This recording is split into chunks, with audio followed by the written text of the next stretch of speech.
En el calendario hay ciertas fechas marcadas: Día de la Patria, Día de la Bandera, Día de la Madre, Día del Padre y Navidad. Y entre otras fechas, yo no sé cuáles son las que hay ahí en tu país. Sin embargo, esta fecha despierta muchos sentimientos en las personas. Por un lado, los comerciantes esperan esta fecha con ansias porque saben que la época del consumismo llegó. La gente gasta todo lo que puede para regalos, para decorar la casa, para llenarla de luces, para la cena familiar. Para otros, especialmente para los niños, esta fecha puede significar la época de regalos, de reunión familiar, de alegría. Para otros puede representar mucha tristeza. Están lejos de la familia, ven cómo familias se reúnen, pero alguien que está pasando por dolor, alguien perdió un ser querido recientemente, alguien no puede juntarse con la familia. Cada uno vive una experiencia distinta, especialmente final de año se viven muchas emociones juntas, porque allí también estamos a puertas de poder recibir un nuevo año con nuevas expectativas, con proyectos y sueños que uno tiene en la vida. Sin embargo, también algunos están esperando esta fecha para poder allí criticar, para poder colocar allí tantas cosas sobre aquel que busca tener un momento de encuentro, de reunión, ya sea con la familia en este día, que muchos lo toman como día de celebración.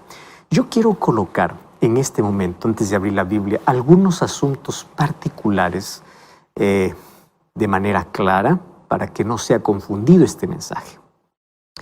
Quiero que sepas que sobre Jesús nosotros hablamos todo el año. Y sobre el nacimiento de Jesús aprovechamos esta fecha. ¿Por qué razón? Porque todas las personas tienen su foco en que Jesús nació.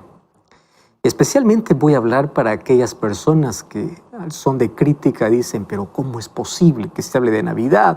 Porque esto es una fiesta pagana y esto y lo otro. Yo quiero que tú puedas aprender a diferenciar dos tipos de celebraciones. Celebraciones que tienen una base cristiana, que fueron paganizadas, y celebraciones paganas que fueron cristianizadas.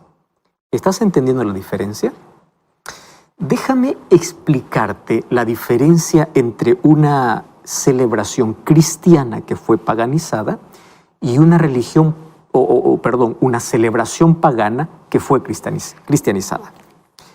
Hay celebraciones que tienen su origen y su fundamento en la historia y en la Biblia, que fueron acontecimientos reales, que se paganizó, claro.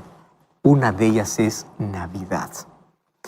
Entonces, la Navidad habla del nacimiento de Jesús como trasfondo. El nacimiento de Jesús es un hecho real, ¿correcto? Ahora, que con el tiempo esa fecha se colocó probablemente en el lugar equivocado, tras un trasfondo diferente. Nuestra misión es que en estas fechas, a esas celebraciones cristianas que se paganizaron, nuestra misión es poder devolver el significado verdadero de lo que realmente significa, de la esencia de esta fecha. Porque la gente hoy más está preocupada en consumismo que realmente en el nacimiento de Jesús. Pero hay otro tipo de celebración que fueron traídas al cristianismo del paganismo. Carnaval, Halloween, todas esas tienen que ver con fechas que fueron traídas del paganismo. ¿Tienen alguna base, algún fundamento bíblico? No, no tienen absolutamente nada. En ese tipo de celebraciones nosotros también levantamos la voz para decir, eso es incorrecto. Yo no puedo celebrar, yo no puedo hablar en Halloween algo a favor de Halloween porque no tiene ningún contexto, ni bíblico, histórico, claro que tiene, pero no tiene una base bíblica como para poder decir la esencia de esto es esto. Entonces mi voz se va a levantar y va a decir esto no, porque la Biblia no dice. Pero cuando se trata de una fiesta que fue cristiana, pero luego se paganizó, nuestra misión es, en lugar de entrar en discusiones, devolver la esencia a esa fecha. ¿Correcto? Entonces, hoy te voy a hablar acerca de lo que realmente significa Navidad, aunque quiero que sepas que con certeza Jesús no nació en diciembre. Porque en esa fecha, obviamente allá en el oriente es invierno y los pastores es imposible que estén allí con sus ovejas. Jesús no nació en esa fecha. Esta fecha está asociada con los cultos solares y obviamente en Persia específicamente al dios Mitra, que era identificado con el sol. Y luego obviamente fue trasladado como fiesta por los soldados romanos a la capital del imperio. Entonces allí fue fusionada después con la celebración del Natalis Solis Invictus, que había tomado auge allí en el tiempo del emperador Aureliano, más o menos en el año 275, aproximadamente, 275 después de Cristo. ¿Qué sucedió? La fecha tiene un trasfondo bíblico, porque el nacimiento de Jesús fue real. El problema es que se paganizó, claro. ¿Por qué razón se paganizó? Al convertirse miles de adoradores del sol, o sea, del mitraísmo al cristianismo, los líderes religiosos optaron por una celebración paralela con el fin de evitar que los nuevos creyentes volvieran al paganismo. Entonces eligieron una fecha. ¿Qué fecha? 25 de diciembre, que fue adoptado como el cumpleaños de Cristo, como el sol de justicia, apenas fue un disfraz. Y aunque la fiesta comenzó a celebrarse esporádicamente, allá en el año 336, el obispo Liberio, en Roma, luego en el año 354, de manera oficial se colocó, haciendo una mezcla entre la adoración al sol y el nacimiento de Jesús. Y esa confusión, obviamente a través de todos los siglos, ha creado ciertas disputas y ciertos malestares. Pero vamos al asunto principal. El nacimiento de Jesús fue real. Y como fue real y Navidad, aun cuando se disfrazó y se contaminó, se mezcló por haberse colocado en una fecha incorrecta y por haberlo asociado al sol, nuestra misión es ir en esta fecha, que todo el mundo está concientizado con el nacimiento de Jesús, y explicar lo que realmente significó el nacimiento de Cristo. Lo mismo hacemos en Semana Santa. No existe Semana Santa. La Biblia me habla de día santo, que es el sábado. No existe Semana Santa, porque Dios no quiere una Semana Santa, Dios quiere una vida santa.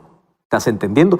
Pero yo aprovecho esa oportunidad para hablar del sacrificio de Jesús. Yo no celebro, pero yo aprovecho la oportunidad que todo el mundo está enfocado en eso para poder mostrar la esencia, el hecho real. Y aunque se paganizó, vamos a devolverle el sentido espiritual y bíblico. Ahora, quiero que entiendas que la Biblia guarda silencio en cuanto al nacimiento de Jesús. ¿Por qué razón? Porque si la Biblia hubiese colocado una fecha, hubiese colocado un día donde Jesús nació, imagínate, la humanidad lo hubiese convertido en un día de adoración.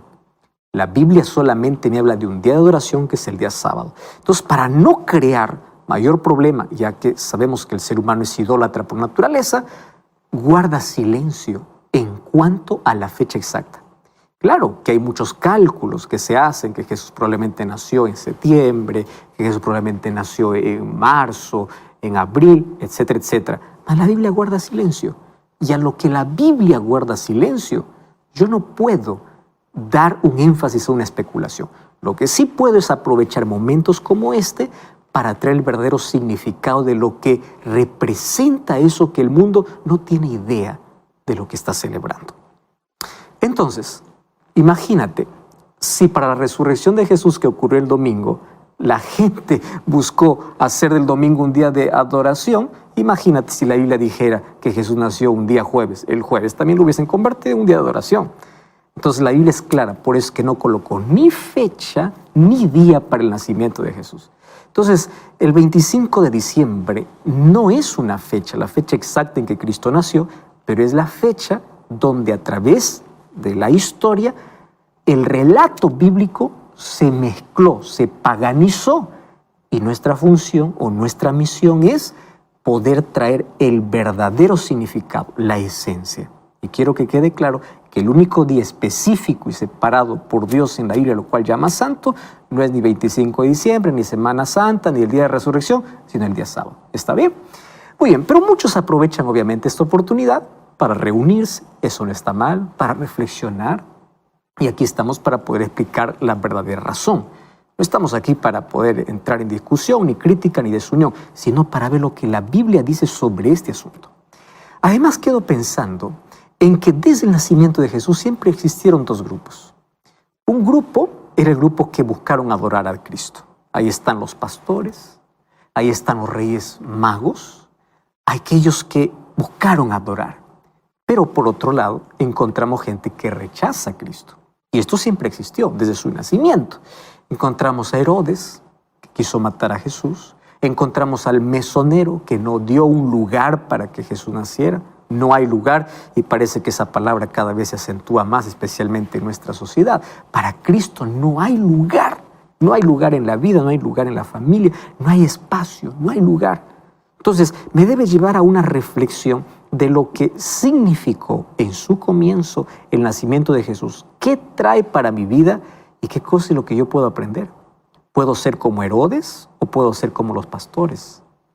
¿A quién puedo representar? ¿Como aquellos reyes magos que llevan regalos y presentes a Jesús? ¿O como aquel mesonero que dice, no hay lugar para ti en mi vida? ¿Sabes qué cosa es lo curioso? Que las personas en su mayoría dicen, yo celebro Navidad porque recuerdo el nacimiento de Jesús. Pero qué cosa es curioso, ¿el mundo celebra Navidad sin Jesús? Hay un interés en sacar a Jesús de escena. ¿Quién se coloca en escena en Navidad?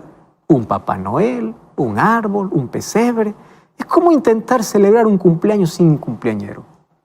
¿Te das cuenta cómo se ha perdido totalmente se ha perdido la esencia de esta fecha?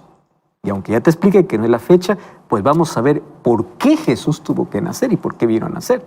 Entonces, lo más triste es que hoy la gente intenta celebrar una fiesta de cumpleaños sin el cumpleañero. ¿Y por qué? Porque hay más un interés comercial. No quieren honrar a Jesús. Hay tanta gente que aprovecha esta oportunidad para beber alcohol, para destruirse, y destruyéndose dice que están celebrando. Eso no es la correcta manera. Otros llenan la casa de luces, pero el corazón sigue en oscuridad. Y eso no es la manera correcta. Hoy quiero que juntos podamos analizar algunos textos bíblicos que nos ayudan a comprender el trasfondo real y espiritual de esta fecha. Vamos al Antiguo Testamento, y en el Antiguo Testamento encontramos más de 300 profecías que anunciaban sobre el nacimiento de Cristo, el ministerio de Cristo y la muerte de Cristo. Una de esas profecías está en el libro de Miqueas. Miqueas es un libro muy corto, mas tan importante para que nosotros podamos leer. Miqueas capítulo 5, versículo 2, es una de las más de 300 profecías que habla sobre el nacimiento de Jesús y el ministerio de Cristo. Miqueas 5:2 dice así: pero tú, Belén Efrata. Mira qué interesante. Antes de que Jesús naciera, ya había una profecía mencionando el lugar donde él iba a nacer. Tú, Belén Efrata, pequeña para estar entre las familias de Judá, de ti me saldrá el que será el Señor en Israel, y sus salidas son desde el principio, desde los días de la eternidad. O sea, de ti nacerá el Eterno. Esto es algo inexplicable, ¿no? Cuando uno nace quiere decir que tiene un principio. Pero ¿cómo es que de ti nacerá aquel que no tiene principio? ¿A quién está haciendo referencia? A Cristo. Aquel que es Dios eterno, un día por amor se encarna, se hace un ser humano y viene sometiéndose a todo lo que el ser humano puede experimentar desde su nacimiento. Ahora, si más de 400 años antes, más de 500 años antes, ya había una profecía donde Jesús iba a nacer, entonces nada de lo que vemos en el Nuevo Testamento es hecho por casualidad. O sea, no fue casualidad que Jesús naciera en Belén. No. Algunos obviamente dan el crédito a Augusto César porque promulgó allí un edicto que ordenaba empadronarse a todos en su ciudad natal, y obviamente allí se fue José y María porque eran de esa ciudad. Sin embargo, eso era el cumplimiento de una profecía. 333 profecías en el Antiguo Testamento hablan sobre el nacimiento de Cristo, el ministerio de Cristo y la muerte de Cristo. Ahora, la profecía más antigua sobre la venida de Jesús, la primera profecía, lo encontramos en Génesis 3:15. cuando después del pecado, Dios llama a un juicio a Adán, Eva y la serpiente. Y allí dice que de la mujer nacerá un descendiente que aplastaría la cabeza de la serpiente. Ese descendiente, ¿quién sería? Jesucristo. Por eso es que Satanás siempre tuvo interés en impedir que Cristo viniera a nacer, y cuando nació quiso destruirlo porque sabía que aquel descendiente, que era Cristo, lo derrotaría para siempre. Ahora, la pregunta es, ¿por qué Belén? ¿Por qué fue elegida esta ciudad? Belén ya tiene un trasfondo y tiene una historia singular. ¿Tú sabías que la primera vez que la Biblia registra el nombre de Belén es para informar que allí nació Benjamín? Allí en Belén. Y allí murió en el parto su madre Raquel. Presta atención, es la primera vez que se menciona la ciudad de Belén. Entonces, el niño que nació de Raquel, ¿sabes cuál es el nombre que debió colocarse? Benoni. ¿Sabes qué significa Benoni? Hijo de mi dolor. Solo que Jacob, el papá de Benjamín, lo cambió el nombre. No dijo, Benoni no se va a llamar. Se va a llamar Benjamín. Y Benjamín significa hijo de mi diestra. Ahora, presta atención a estos detalles. Nosotros podemos conectar este incidente con Jesús y su nacimiento, para que veas que nada es casualidad. ¿Acaso María no habría podido llamar también a Jesús de Benoni? ¿Por qué razón? Porque él iba a experimentar el mayor dolor. Y ella también al ver a su hijo colgado en la cruz. El libro de Isaías capítulo 63 habla de que Jesús es considerado como el varón de dolores, o sea, el Benoni. El primer Benoni, que es Benjamín, que aparece en Génesis, representaría también aquel Benoni que nacería en Belén unos 4,000 años después. Ahora, qué interesante, o unos 2,000 años después. Qué interesante es que nosotros podemos encontrar aquí una relación entre la primera vez que se menciona a Belén y aquí como la ciudad elegida al cual Jesús nació. Es interesante que mientras Raquel lo llamó Benoni, hijo de mi dolor, el padre, ¿qué cosa lo llamó? Benjamín. Y aquí hay otra semejanza. ¿Cómo es que el padre llama a su hijo hablando acerca de Dios Padre y Jesucristo, el Hijo de Dios? Respecto a su divinidad, el Padre lo llama hijo de mi diestra, así como Jacob llamó hijo de mi diestra a Benjamín, el Padre llama a Jesús hijo de mi diestra, o sea, aquel que está a la derecha. Cuando tú vas a Salmo 110:1, dice, Jehová dijo a mi Señor, siéntate a mi diestra. Imagínate esa relación que hay entre Génesis y Miqueas, solamente al analizar el lugar. Ahora, este incidente pues parece profético porque el Benoni de María sería el Benjamín de Dios, aquel que tenía que nacer en Belén. Además, no fue María quien puso el nombre al niño, sino fue su padre. Ahora recordemos que en el asunto del nacimiento de Cristo, no fue María quien colocó el nombre de Jesús. ¿Quién colocó el nombre de Jesús? ¿Recuerdas que el ángel vino y le dice, su nombre será Jesús? Tú no lo colocarás nombre, porque nombre ya tiene. Eso está en Mateo capítulo 1, versículo 21. Interesante la relación que hay entre Génesis y Miqueas. Ahora, hay otra mención de Belén, y su historia se relaciona con otro episodio de la Biblia, la historia de Noemí y Ruth. Tú sabes que el nombre de Noemí significa alegría, pero al regresar a Belén, por toda la tragedia que ella había vivido al perder a su esposo y a sus hijos, ella dice, por favor, ya no me llamen así, llámenme Mara. Y Mara significa amargura. Entonces ella cuando regresa a Belén dice, llámenme Mara. Sin embargo, cuando termine el libro, tú te vas a dar cuenta que una vez más, ella se llama Noemí. ¿Por qué razón? Porque allá en Belén encontró su alegría, recuperó su gozo. Y Y allí, conectando la historia de Ruth, vemos de que esa tiene que ver mucho con la historia de Jesús, ya que Ruth fue la bisabuela de David, el rey más eminente de Israel. Y de esa línea pues viene Jesús. Y Jesús debía nacer en Belén y de la descendencia de Ruth y Booz, que era un gentil y un judío, ya que Jesús sería el rey de los judíos y de los gentiles, representando a toda la humanidad. Pero ¿cuál es la lección interesante de esa historia relacionada con Belén? Es que en Belén encontraría a aquellas que se sienten maras en el mundo, amargadas porque la vida les golpea. En Belén encontrarían la verdadera alegría, el verdadero gozo de la redención. Por eso es que la posición de Belén entre las demás ciudades es interesante. El profeta Miqueas, ¿qué cosa exclamó? Belén Efrata, pequeña para estar entre las familias de Judá. Ahora, Belén era singular. ¿Y por qué además era singular? Porque allí en Belén, obviamente, también había nacido el rey David.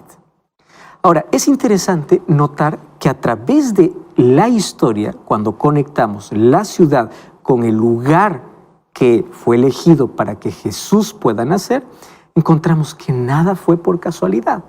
Había una razón para todo ello. Además de eso, tú sabes que la Biblia menciona que cuando Jesús nace en Belén, el significado del nombre era interesante, que significa casa de pan. ¿Y por qué razón? Porque allí inclusive, al nacer Jesús, Él qué cosa dice, yo soy el pan de vida. Incluso esa necesidad que Él cubre para el ser humano,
tiene que ver con la ciudad de donde Él nació.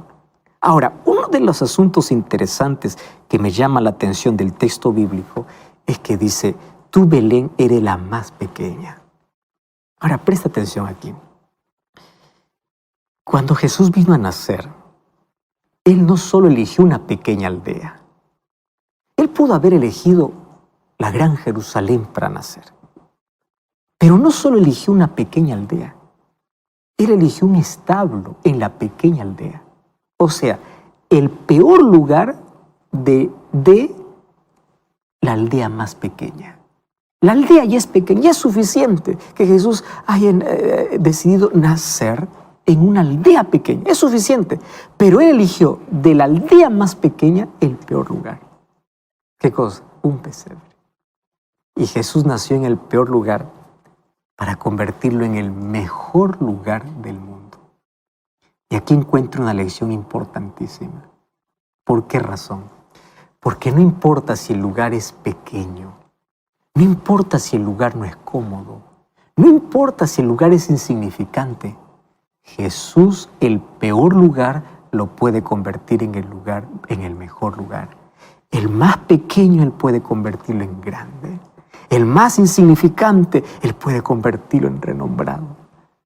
Por eso es necesario pensar de que Jesús tiene que venir a nacer a nuestra vida. Así como Él cambió la historia de una pequeña aldea, Él puede cambiar nuestra historia. No importa cuán pequeños seamos, cuán insignificantes seamos, no importa si nuestra vida no es la mejor, estemos llenos de defectos, es suficiente que la presencia de Cristo esté, porque eso sucede.